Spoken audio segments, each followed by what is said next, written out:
Customer Lifetime Value atau sering disebut dengan CLV sebenarnya merupakan konsep yang uh, tidak terlalu sederhana dalam pengertian idenya mungkin sederhana tetapi pada praktiknya memodelkannya bisa sangat-sangat kompleks ya. Uh, karena tergantung beberapa asumsi, misalkan apakah customers itu terikat dengan kontrak atau tidak dengan kontrak ya, itu akan berbeda. Kemudian yang kedua, apakah customer yang pindah ke kompetitor itu tidak mungkin kembali lagi, atau kalau dia kembali lagi dianggap sebagai baru, yang itu disebut dengan lost for good, atau memungkinkan dia datang dan pergi. Ya, ya intinya banyak sekali tergantung asumsi pemodelannya. Ini salah satu yang sebagai contoh saja, yang merupakan model perhitungan CLV yang cukup banyak diacu ya dari Venkatesan dan Kumar. Ya. Cukup kuno sebenarnya. Jadi kalau kita bisa melihat tadi sudah saya berikan gambaran dalam skema semacam ekonomi teknik ya.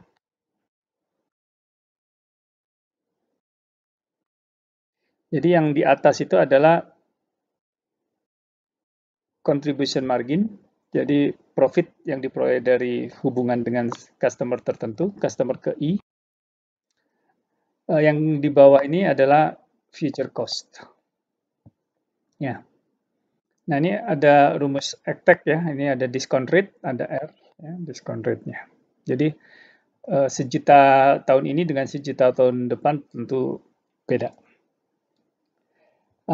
Itu yang paling sederhana, tetapi kalau mau lebih kompleks sedikit, kita bisa menggunakan pendekatan yang kedua. Jadi kita udah breakdown, kalau di sini hanya gelondongan, future contribution margin dalam tahun ke T. Nah, di sini kita sudah bicara frekuensi. Nah, jadi bisa jadi customer A dalam sebulan 5 kali ya, customer B cuma sekali. Ya, tapi kontribusinya juga bisa beda. Nah, itu semua bisa diestimasi ya. In fact, semuanya bisa diestimasi. Nah, ini terkait dengan contribution margin, ini terkait dengan cost. Nah, di sini ada indeks L. Nanti papernya juga akan saya share. L itu terkait dengan channel ya. Jadi cost customer I pada channel channel M ya pada tahun ke L ya, seperti itu. X itu frekuensinya. Ya, jadi misalkan untuk menggunakan channel account eksekutif biayanya $100 ya sekali berhubungan. Kalau dia di tahun itu ada 10 kali berarti $1.000 dan seterusnya.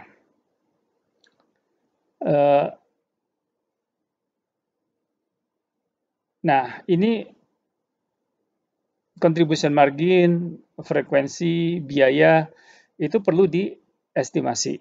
Nah, framework gambar ini ya, itu yang diusulkan Venkatesan bagaimana dia bisa mengestimasi setiap komponen dari persamaan tersebut. Ya, jadi dia ini yang disebut dengan antecedent ya.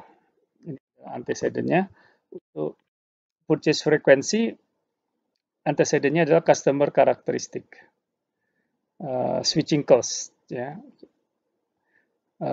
Di paper itu ada penjelasan yang lebih detail ya. Misalkan kalau dia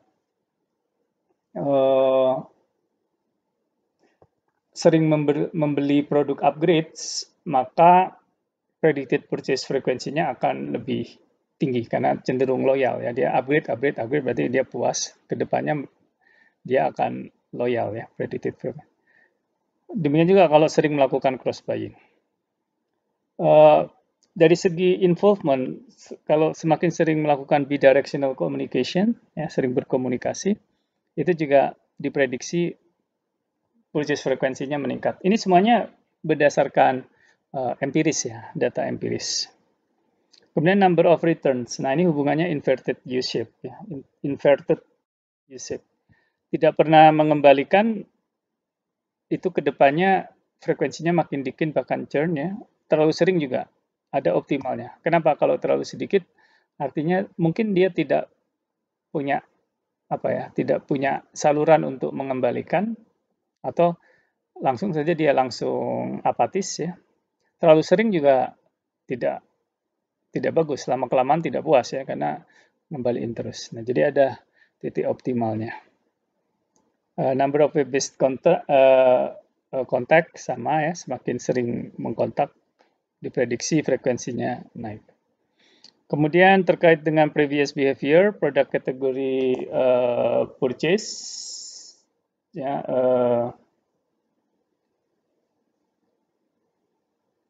jadi kalau produk kategori purchase juga positif ya.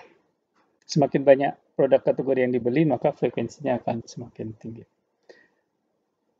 Nah, itu terkait dengan kita memprediksi frekuensi antecedentnya. Nah, itu dari segi customer. Dari sisi perusahaan, level of rich modes. Jadi sarana komunikasinya itu seberapa rich ya.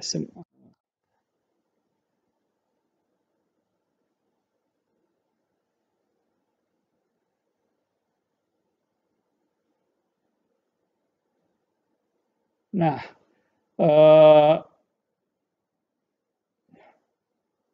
berikutnya level of standardized mode ya.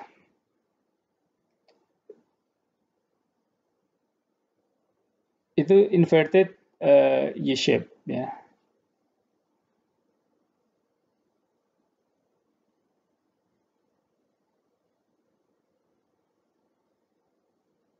Terlalu sedikit nggak bagus, terlalu banyak juga nggak bagus ya. Terlalu banyak itu menunjukkan ada permasalahannya. Intercontact time juga terlalu pendek, artinya komunikasinya sedikit, terlalu lama, ya terlalu banyak problem. Seperti itu.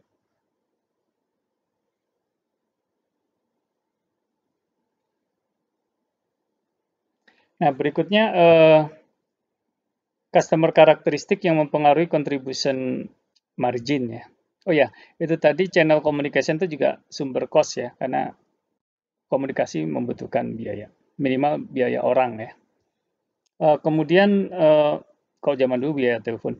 Nah, berikutnya customer karakteristik yang mempengaruhi contribution margin ya. Jadi like contribution margin. Jadi sebelum-sebelumnya contribution marginnya seperti apa? Contribution margin yang positif cenderung akan terus positif. Establishment size ya, itu terkait dengan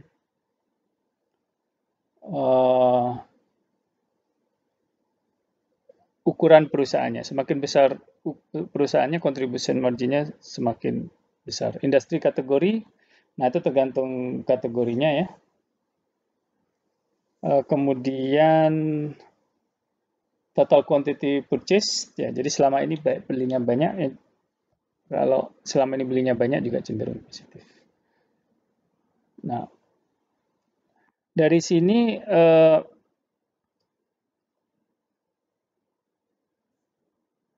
digunakan model untuk mengestimasi parameter-parameter modelnya. Ini cukup advance sih modelnya, buat saya juga lumayan advance sebenarnya. Tapi setidaknya dari idenya di sini ada fungsi likelihood.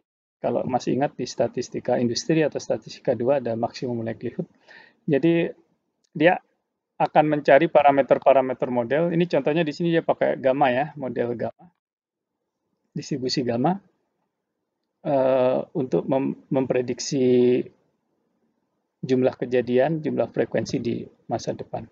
Nah, untuk contribution marginnya, coba dilihat lagi nanti statistika 1 ya, atau teori probabilitas tentang distribusi gamma.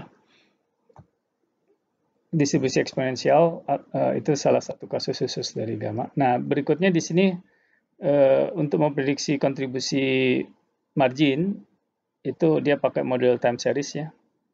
Di periode T dia dipengaruhi oleh periode-periode sebelumnya. Ya. Jadi pattern di masa lalu terkait dengan relationship diasumsikan. Tentu saja masih banyak model yang lain, ini cuma sebagai contoh saja. Nah, jadi ini menggunakan variabel-variabel di sini. Oke, model yang lain banyak ya. Di sini nanti akan saya supply sebuah pengantar CLV yang saya ambil dari dasar teori dari tugas akhirnya Michael Abner ya. Kalau lebih tertarik lagi tentang CLV bisa baca tugas akhir dia. Oke, baik. Berikutnya CRM dan internet. Nah, ini sebagian sudah kita bahas sih dalam diskusi-diskusi sebelumnya, tetapi intinya internet itu merupakan enabler ya, bukan hanya enabler, tapi dia merupakan katalis bagi penerapan CRM ya.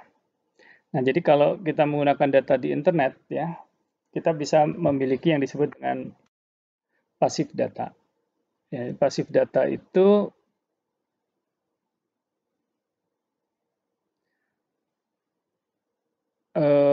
begitu customer mengunjungi website sebuah perusahaan, maka dia akan memberikan data. Misalkan apa? Lokasi yang bisa dilihat dari IP address atau waktu atau lama waktu bahkan dari segi gadget yang digunakan dan lain sebagainya itu bisa diperoleh. Kemudian aktif data hanya bisa dikumpulkan pada saat dia berinteraksi. Misalkan pada saat searching, mengklik, membandingkan produk, ya itu data itu ditangkap sebagai aktif data. Kemudian ada yang disebut dengan directed data.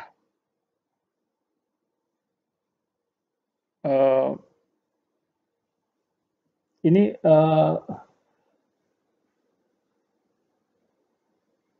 pada saat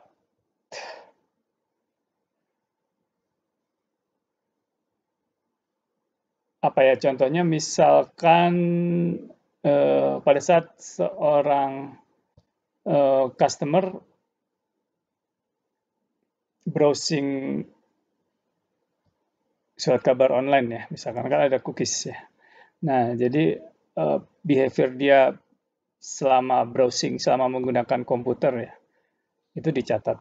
Bahkan tidak hanya browsing, sekarang smartphone kan banyak data yang bisa dikumpulkan ya. Mungkin kita tidak terlalu, ya misalkan dari data GPS dia pergi kemana saja ya. Ya ini ada isu privacy juga sebenarnya. Tapi kita harus hati-hati kadang-kadang pada saat install software terms and condition-nya cukup panjang kita oke saja. Padahal di dalamnya mungkin ada ketentuan yang sebagian data kita dikumpulkan meskipun anonim ya. Secara hukum pasti kita dilindungi.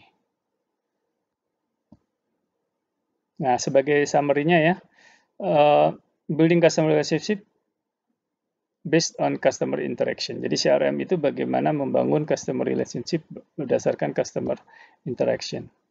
Dia mengintegrate customer data, seluruh customer data diintegrate sehingga mendapatkan insight tentang si customer itu. Sebagai contoh kita bisa memisahkan yang profitable dan unprofitable. Kemudian refining profitable segment. Jadi untuk segmen yang profitable, bahkan kita refine, kita pecah-pecah lagi pada level granularity sampai kalau memungkinkan tingkat individu melalui personal communication. Nah, zaman dulu ini very very expensive personalized communication. Tapi sekarang dengan artificial intelligence ya, kemudian juga teknologi chatbot yang dimotori oleh natural language processing. Jadi kita sebenarnya berinteraksi dengan komputer, tetapi seolah-olah berinteraksi dengan manusia. Karena di belakang chatbot itu ada database dan algoritma, ya, yang kemarin kita sempat bahas di MDSS, mereka bisa mengolah seluruh data yang ada sehingga keluar dengan rekomendasi-rekomendasi. Saya pribadi melihat bahwa ini sebuah proses yang bidirectional ya. Dari data masa silam menggunakan data analytics, artificial intelligence akan keluar dengan rekomendasi. Nah, dari rekomendasi atau program-program itu akan ada respons. Respons itu dicatat ya. Jadi akan belajar ya. Jadi sistem CRM itu bahkan bisa menjadi sebuah machine learning kalau saya lihat ya. Jadi ya, itu depannya dia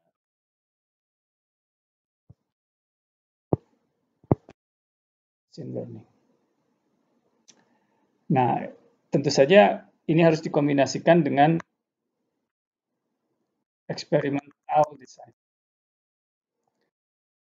Jadi saya tidak tahu seberapa jauh kalian belajar experimental design, tetapi kita bisa untuk mencari solusi yang optimal, ya kita bisa minimal yang paling gampang pasti pernah dengar tentang steepest ascent ya.